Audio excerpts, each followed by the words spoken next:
ஹalleluya. Good morning. தேவனுடைய வார்த்தைகளை கேட்க ஆயத்தமா? ஒரு சிறிய ஜெபம். பரிசுத்தரே, உமக்கு நன்றி ஆண்டவரே. ஒரு நாளும் உம்முடைய வாசலில் காத்திருந்து உம்முடைய வார்த்தைகளை கேட்க வாஞ்சையுள்ள ஒவ்வொரு ஆத்மாவையும் திருப்தியாக்கும் தேவன் என்று தேற்றுகிறவர் என்று நம்பி உம்முடைய வசனத்தை தியானிக்க ஆயத்தமாக எங்களோடு பேசும்படியாய் இயேசுவின் நாமத்திலே ஜெபிக்கிறோம் பிதாவே, ஆமென்.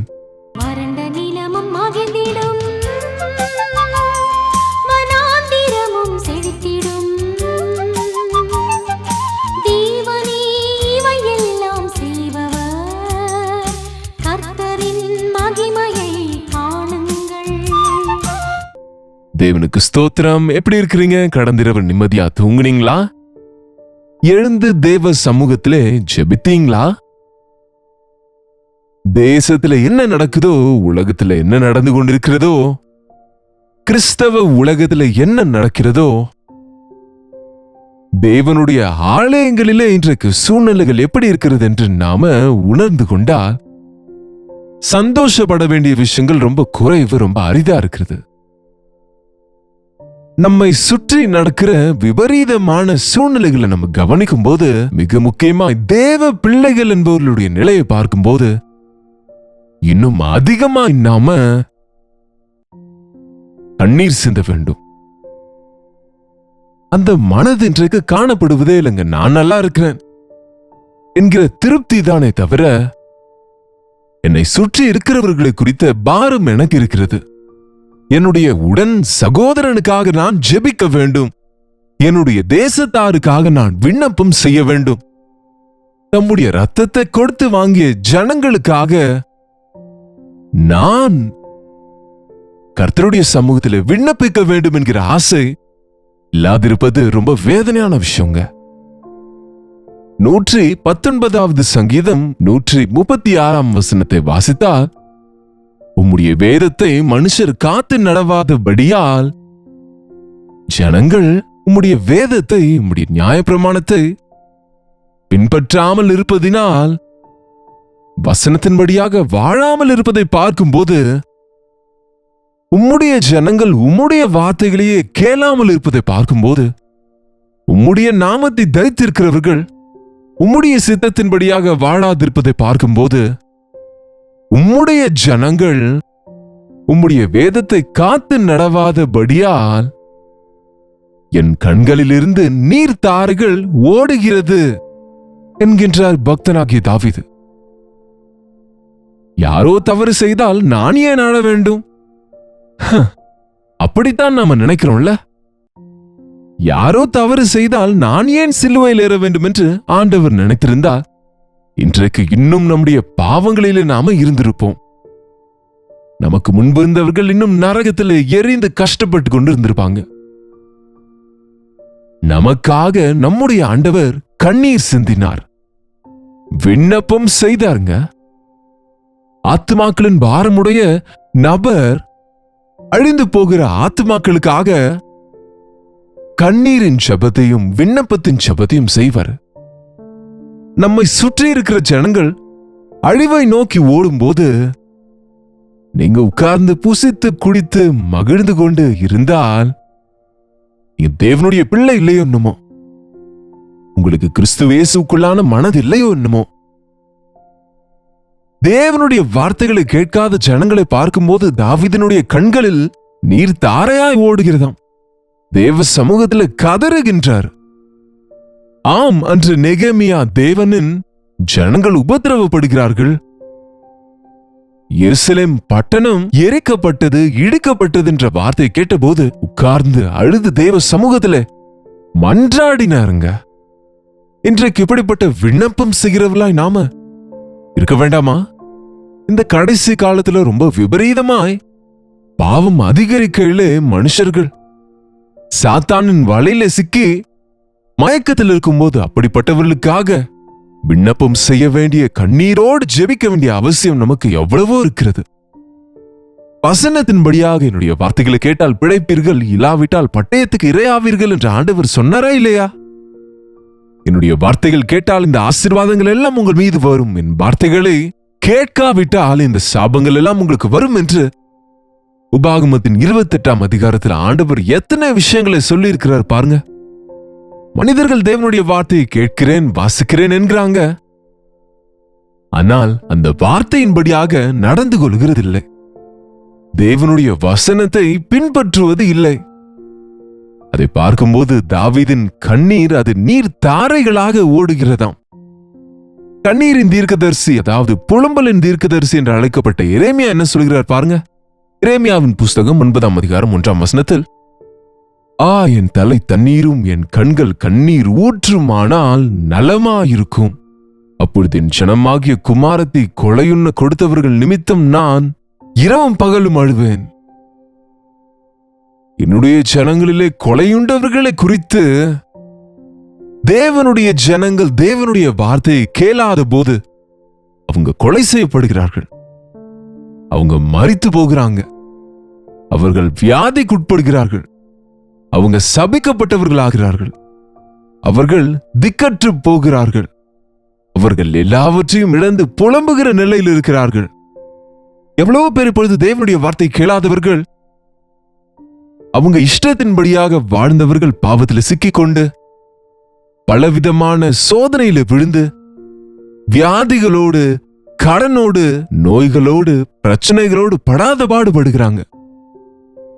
நொறுங்கி போகிறவர்களை பார்க்கும் பொழுது கிறிஸ்துவின் அன்பையுடைய நபர் கண்ணீர் சிந்துவாங்க.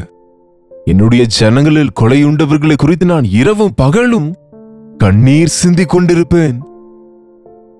என்னுடைய தலை தண்ணீரால் நிரம்புவதாக. என்னுடைய தலை ஒரு வாட்டர் டேங்கா இருந்தால் என் கண்ணெல்லாம் கண்ணீர் இருக்கும். இருதயம் நிறைய பாரமும் துக்கமும் இருந்தால் என் கண்ணீர் தாரை தாரையாய் ஓடும். உலர்ந்து போன இருதயங்கள் இன்றைக்கு,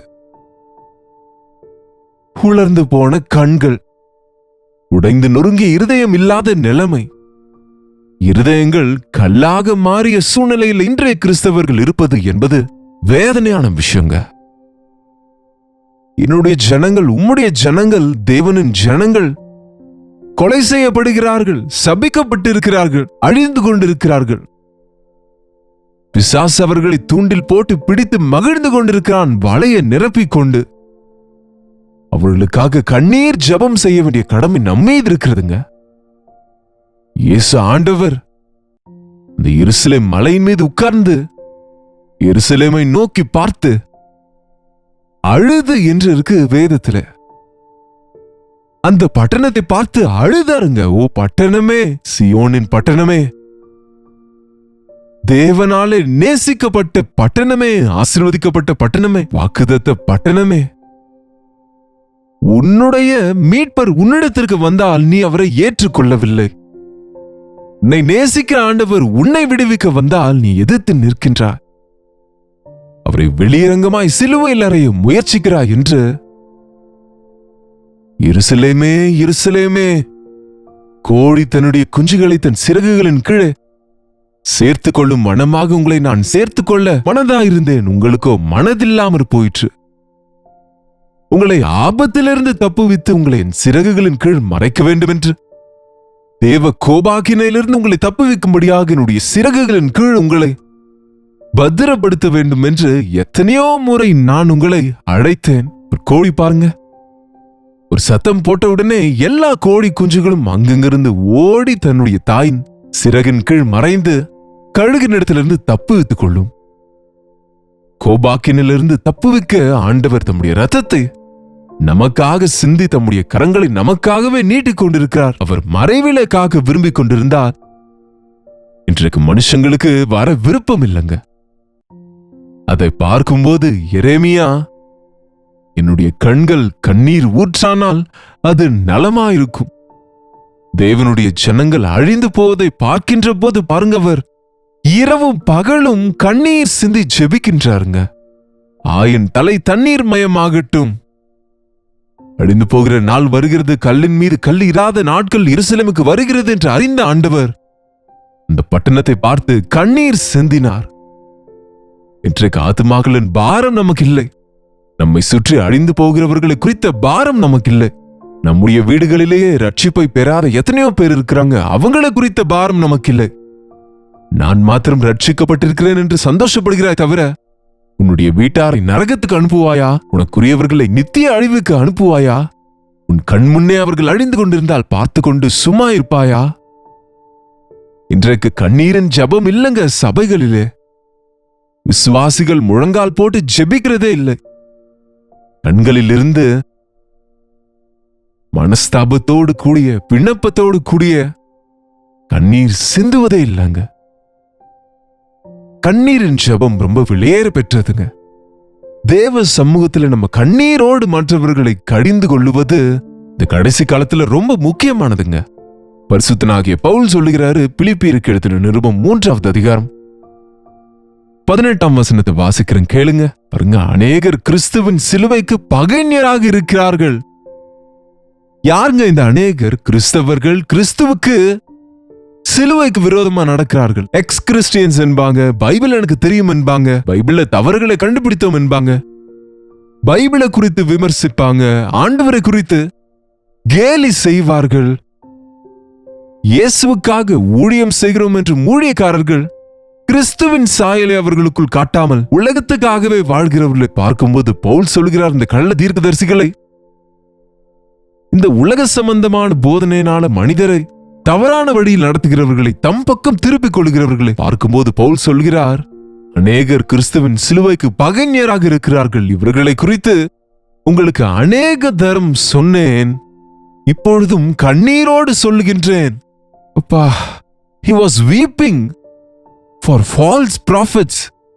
அவன் சரியில்லை, இவன் சரியில்லை என்று சொல்லுவதல்ல, அவன் கைகளிலே சிக்கி தவிக்கிறவர்களை, அப்படிப்பட்ட போதனைக்கு காது கொடுத்து அழிந்து போகிறவர்களை பார்க்கும்போது அவர்களுக்காக, அவர்களை தவறான வழியில் நடத்தும் அந்த போதகர்களுக்காக கண்ணீரோடு சொல்லுகிறாரு, இப்பொழுதும் நான் அநேகந்தரம் உங்களுக்கு சொன்னேன், இப்பொழுதும் கண்ணீரோடு சொல்லுகின்றேன். அவர்களுடைய முடிவு அழிவு, அவர்களுடைய தேவன் வயிறு. அவர்கள் வெட்கப்பட வேண்டியவைகளை குறித்து அவர்கள் மகிமைப்படுகிறார்கள், பெருமையாய் நினைக்கிறார்கள். அவர்கள் பூமிக்கு அடுத்தவைகளையே சிந்திக்கிறார்கள்.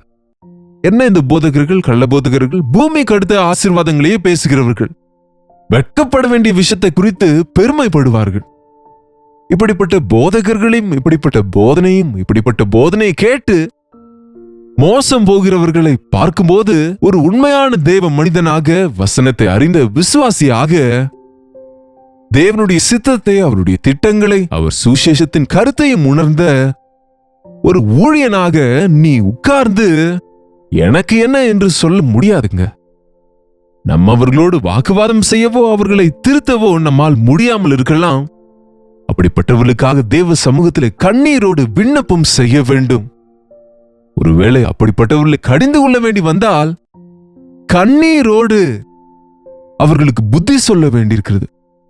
அன்போடு, தாழ்மையுள்ள மனதோடு, நானும் கூட அந்த நிலைக்கு பின்வாங்குவேனோ என்று தன்னை குறித்து ஜாக்கிரதை எடுத்துக்கொண்டு கெட்டு போனவர்களை நல்வழிப்படுத்த வேண்டும் என்று தேவனுடைய வசனம் சொல்கிறது. கண்ணீரின் ஜெபம் இன்றைக்கு பலிபீடங்களின் மேல அவசியமா இருக்கிறது. தேவாலயங்கள் கண்ணீராலே கழுவப்பட வேண்டியிருக்கிறது. மனஸ்தாபத்தோடு கூடிய கண்ணீரும் விண்ணப்பத்தோடு கூடிய கண்ணீரோடு கூட ஆண்டவருடைய பாதங்களை நாம நெருங்குவது அவசியமா இருக்கிறது. இன்றைக்கு கல்வாரி சபையில உபவாச கூட்டம் இருக்கிறது. உங்களுடைய சபையில நடக்கிற உபவாச கூட்டத்திலும் நீங்க கலந்து கொள்ளுங்க. கர்த்தருடைய சமூகத்தில் அநேக ஜனங்களுக்காய் இப்படிப்பட்ட பயங்கரமான சூழ்நிலையில் தேவனுடைய வசனத்தை கேளாதவர்களுக்காய், கேட்டு பின்பற்றாதவர்களுக்காக, கேட்டும் அதற்கு எதிராக வாழ்கிறவர்களுக்காக, தேவ நாமத்தை வெட்கப்படுத்துகிற கிறிஸ்தவர்கள் எனப்படுகிறவர்களுக்காக தேவ சமூகத்திலே விண்ணப்பம் செய்வோம்.